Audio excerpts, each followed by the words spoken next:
guys, all cars and bikes here, and today we are driving this beautiful Scala 1.5 TSI engine. Let's get right to it. First of all, before we start the drive as usual, let's look at the interior. From the driver's point of view, it looks very minimalistic, but I like it. It's handy, you know where everything is, and it just works pretty much. So let's start the ignition up, which is by the press of this button here.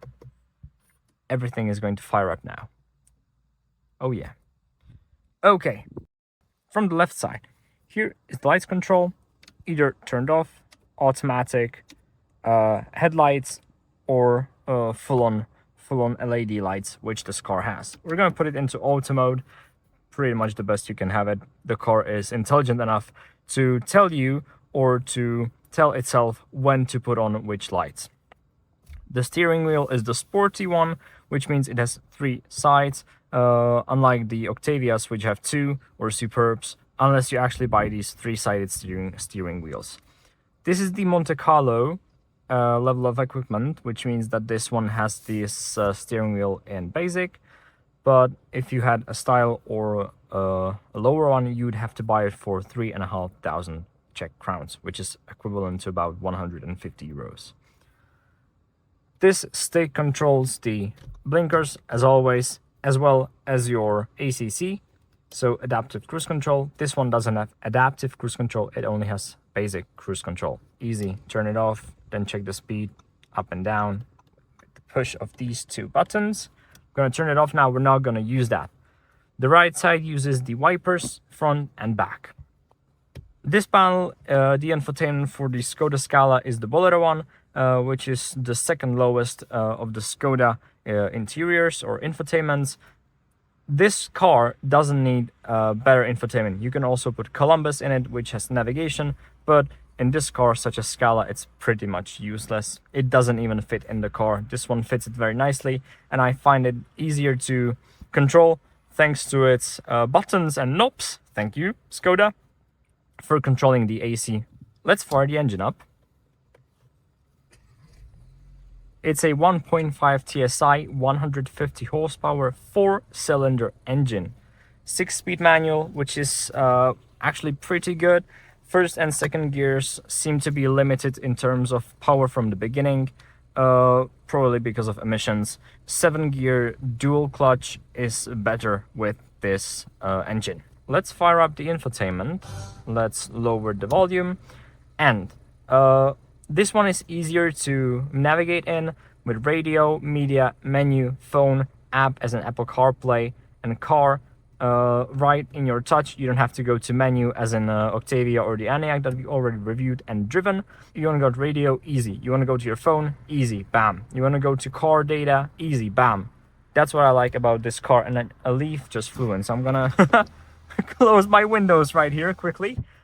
And yeah, if you go into the AC, it's also, I mean, it is on the screen, but with the exception that you can control your temperature. From here, you can also control whether it's automatic or manual through this button or on the screen, and you can turn it off right here. That's really good, and I like that. What I don't like still is using the touch screen to be able to navigate the AC to your window, to you, or to your leg room. So right there, Skoda, do better, do one better, as you did in Superbs, Kodiaqs, Karoks, and Octavia's 3rd gen. Anyway, the plan is to go driving today, is to look at the car in terms of performance, how it goes, how fast it is, how efficient it is. We're gonna go to car from the start. As you can see, we're gonna find out here as well. And now if I press this button and hold it for a long time, it's going to reset. There it is. See, it's reset. Now we've driven 0 kilometers in 0 minutes, no liters per 100 kilometers, and 0 speed. We're gonna leave that here, and we're gonna set it to speed here.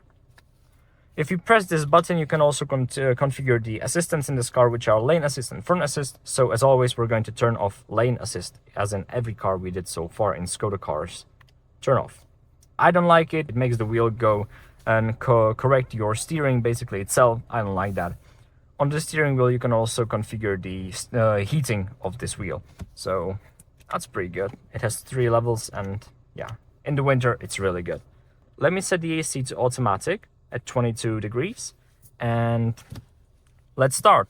We're gonna go for a familiar drive as we did with the ENIAC, because it's been a versatile route and people seem to enjoy it. So let's go. It's been a while since I've driven a petrol manual car. Last time was the Abarth a week ago, so still getting used to handling and to the clutch and stuff, but I gotta say that this Skoda Scala is actually pretty nicely driven. You know, it's smooth thanks to its manual. It's also pretty light, and well, the price tag is not very bad at all. You can get the Skoda Scala starting at 460,000 Czech crowns, sorry, which is equivalent to about 23 maybe 23,000 euro. So that's actually pretty affordable. Of course, it means that you're going to have the lowest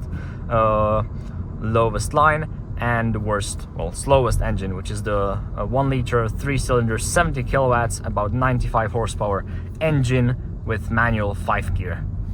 I mean, it's not the worst, and I actually prefer it over the 81 kilowatts with the 6-speed, but in reality I would not go for the 3-cylinder, which makes this car, the 1.5 TSI, the universal car or the universal engine that you can use in either Scala, Kamiq, Fabia, Karoq, Octavia, and Superb right now.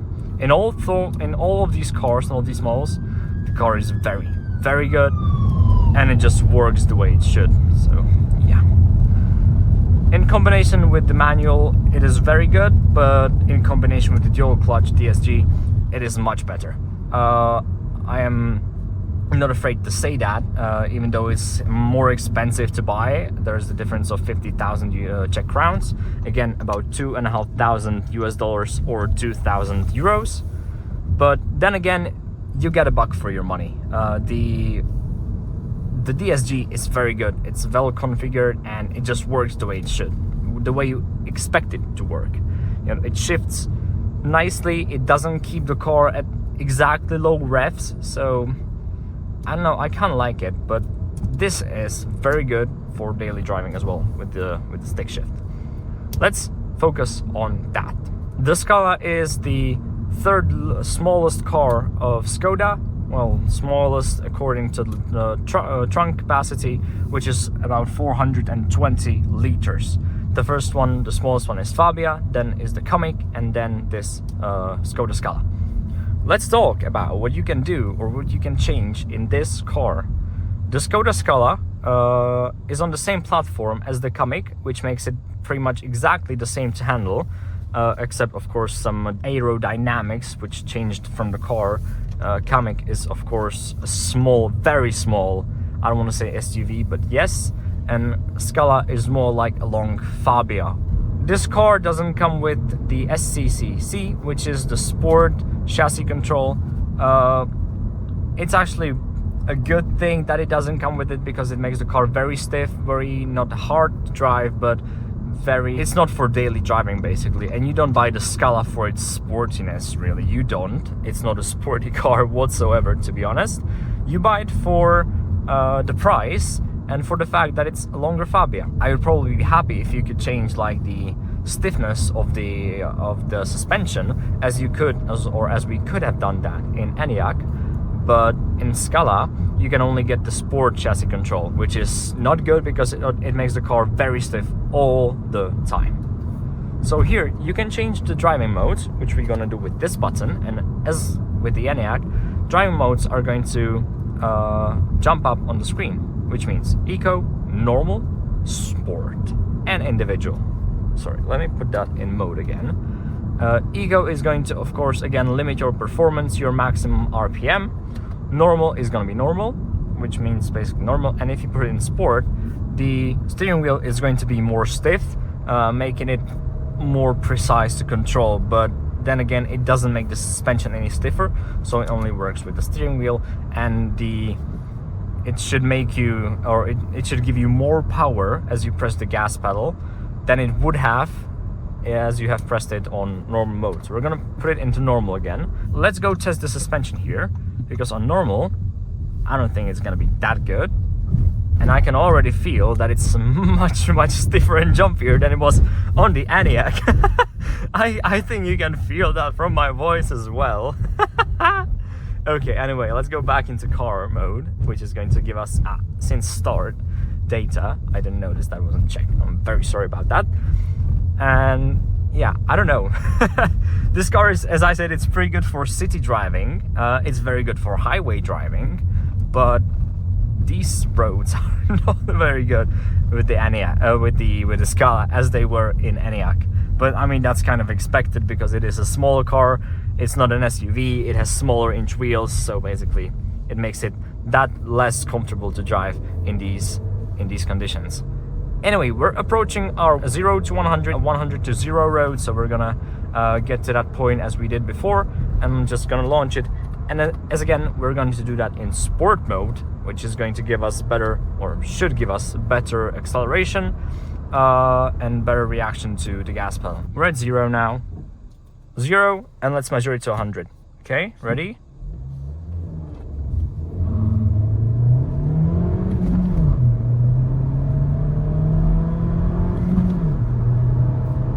And now to 0, 3, 2, 1, go.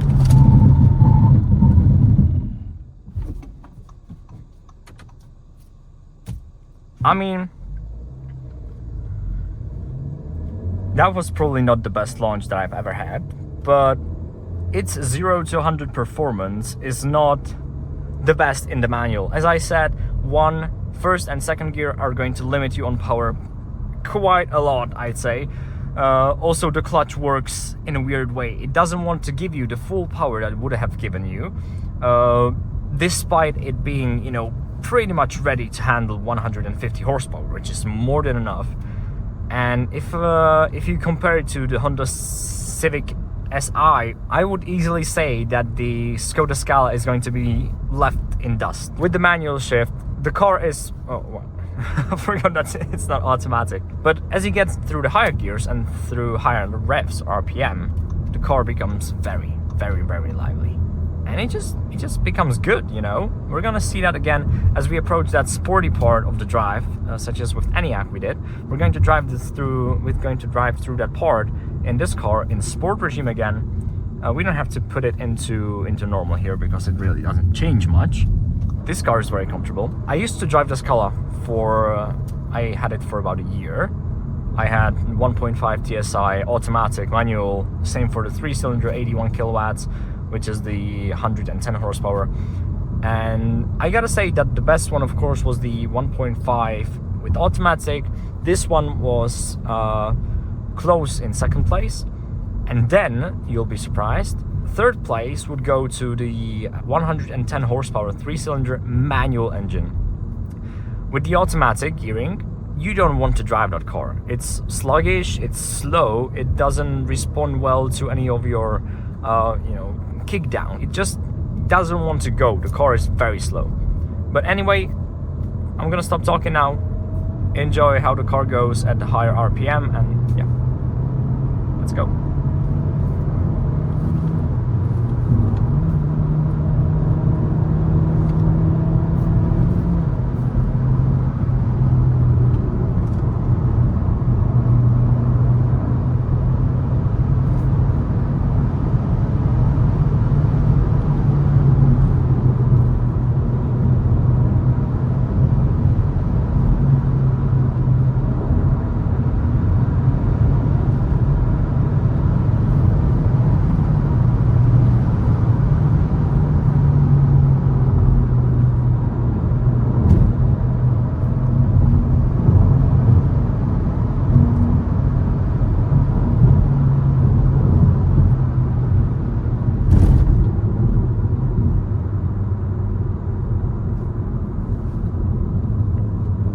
I mean, as I said, it's not a sporty car, but for what you get in the engine and in the gearing, the car goes actually pretty well.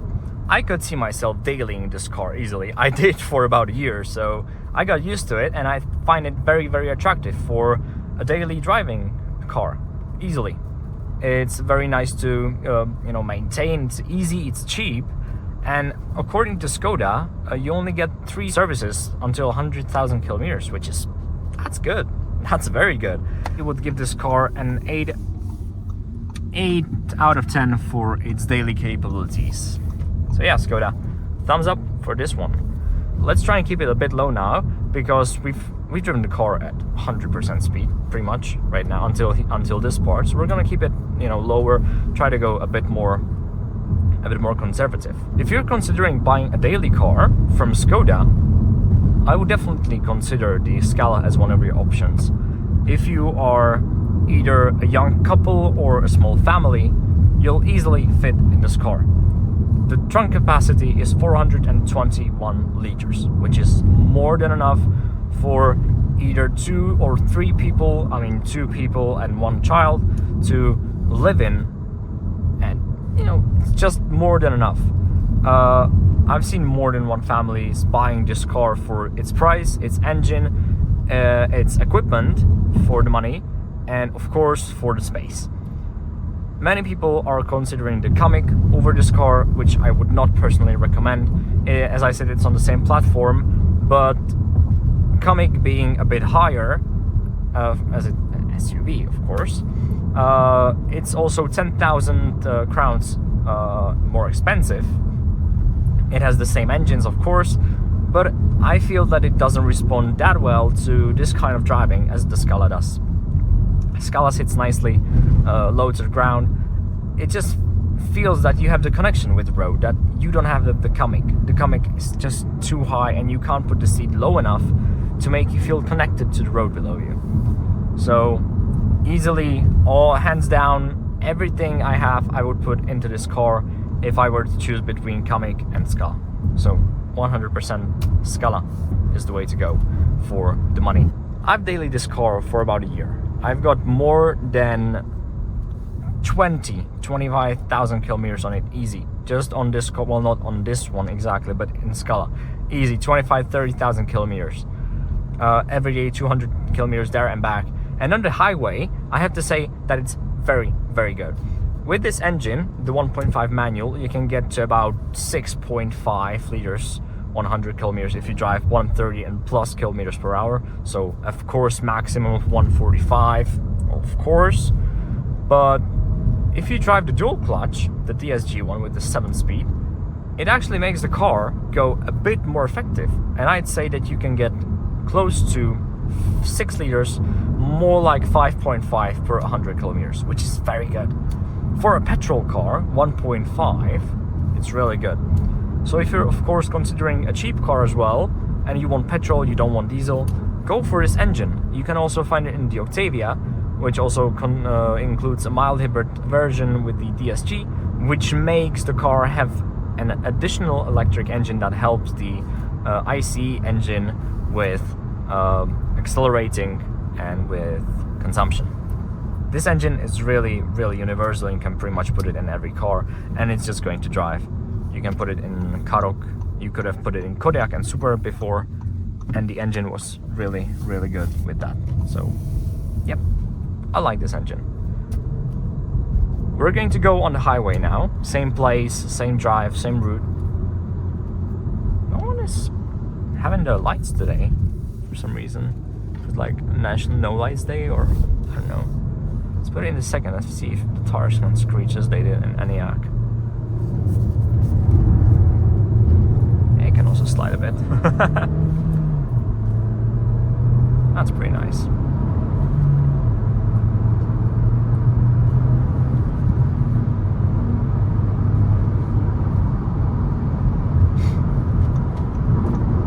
See? 127, 128. I'm not even pressing on the pedal that much. And what I like about this car, now that we're on the highway, you can see that a little eco icon has popped up on the screen. 2-cylinder mode.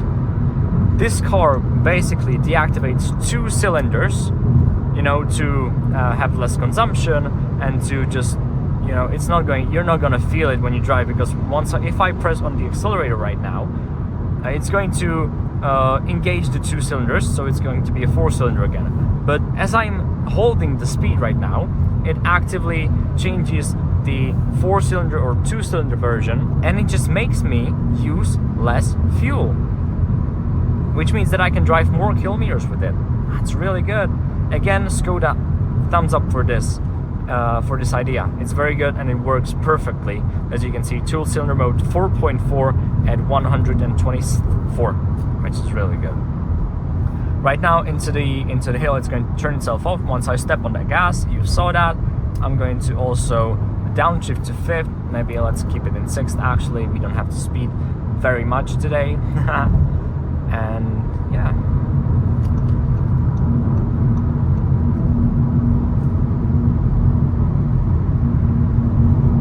This car is very smooth. I like it. I could see myself getting one again. Easy. You know, even though I drive the Octavia, something just makes me want to drive the Scala. You know, it's very comfortable. It's quick. I like it. I just do, and I think Skoda did a very good job with this car. Of course, you can get it for about 23,000 euros starting, but you can also get it for about 35,000 maybe, something along those lines. You can put it in 1.5 TSI with the dual clutch shift, which is 7-speed automatic. Monte Carlo with everything you can buy, and you'll easily reach over 700,000 today, as of today. I mean, for a car like this, would I pay 35 or 40, almost 40,000 euros? No, I would not. But if I could find a good deal on a used or on a demo car, such as this one, yeah, sure, why not? People are not going to run this engine to its limit, not for a long time at least, for a few kilometers maybe, but the Scala is not made for sporty driving. It's for the city, for a little bit of highway, and then maybe, of course, traveling with your family. So this car is going to be well maintained 95% of the time. It's going to be cheap to maintain continually. You can also get it the older versions with the 1.6 diesel engine, which was very, very attractive to people who drove long distances. It could easily reach consumption of 3.6 long term, and you would not even bat an eye at that. It was very good. Skoda discontinued that for some odd reason, even though the engine was very good, and they don't even bother putting in the new 2-liter 85 kilowatt engine, which is pretty much the same, it's just a bit bigger. Who knows why? We are getting off the highway now, so let's see how it fares in the city for a bit. We're just gonna go driving around the city for a little while, just like, or 2 crossroads, and then going back to our typical spot. And now, my own driving impressions. I find this car easy to drive. I find it fun to drive, because you can, of course, do some fun stuff in it.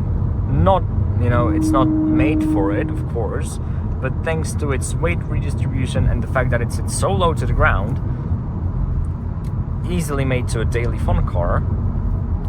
I've seen a person have a Comic with 1.5 TSI DSG clutch, and that guy made a stage 2 map on it with some exhausts, and it went very nicely. It sounded good, it looked good.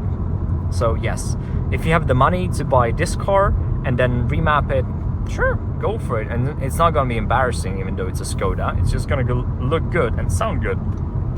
So yes, I would personally do it if I had the money to do it. So let's see how it drives in the city. Since we've been on the highway, our consumption has dropped massively, and now we're at an average of 6.8 starting this drive. We're gonna go back to speed here because we are going to drive through the town. Personally, me, my girlfriend, we have a small dog. She's like this big maybe. She's 6 kilos. So she's very small, but yeah, we fit easily into this car, and it just felt okay. We were not cramped, we had enough space for our things, and for the dog box, it was okay. went on a vacation with it 4 or 5 days, easy, no problem at all. So yes, I can see myself personally driving this car. And now, time for the ultimate all cars and bikes score of this car. I gave the ENIAC a 90%. What will I give this Skoda Scala, which exactly this one, so not the Skoda Scala itself, but with this engine and this gearbox manual. Were it an automatic, I would go for a 95. Easy. I like this car, it's comfortable, and remember, this is my subjective opinion, so it's not, you know, you can have an opinion of yours, you can tell me in the comments, but this is my opinion. I would easily give it a 95 out of 100% with the automatic. But here comes the but. The manual against the automatic is, if you compare them directly, the manual is a very poor choice for a buyer. So it's going to be quite the drop off, but I would give this car 83%. Yes, at most. With the manual, it just makes the car lose more power from the starting point. It takes a while until the car goes at full speed, and you know, something about the automatic that just makes the car go just a tiny bit faster without any hiccups really. The DSG works perfectly. I'm very sad about that, but 83 is the way to go for this car. Of course, it's comfortable, it works perfectly, the infotainment is great for this car. I don't need it bigger. You can have manual AC, you can also have an automatic AC with buttons and knobs, which is, yes, that's just a huge yes for me. You have a normal handbrake, and it's fun to use it, you know. This car actually can slide around if you know how to do it properly. You can turn off the start-stop system with a touch of a button, which is right down here. So there's just, everything is just good about this. Then you see the manual gearbox, and with this engine, you are kind of disappointed. When I first drove the car, of course, not that you get used to it. I like it now, but comparing it to the DSG, it's just not that good. Now, would I personally buy this car? As I said before, yes, I would. I would even consider it as a first small family car, large enough for a family of 2 + 1, and for the money that you pay, the car is very nicely equipped. Oh, yes, please. Okay, time for the camera test. It's big, it's you can read it easily, and it shows you exactly where you are. You can see the bumper of the car, so make sure not to hit anything ever again. Put it into neutral, handbrake, and now time for the world famous horn test, which in the Scala is, I don't know, I just feel like it could have more. Guys, thank you very much for watching. This is it. We've reached 6.7 liters per 100 kilometers for 30 minutes of driving, 30 kilometers and 61 kilometers per hour average speed. I mean, 6.7 for a drive like this, where we actually stepped on it, that's pretty good. Thank you very much for watching, and I'll see you at the next POV. Bye!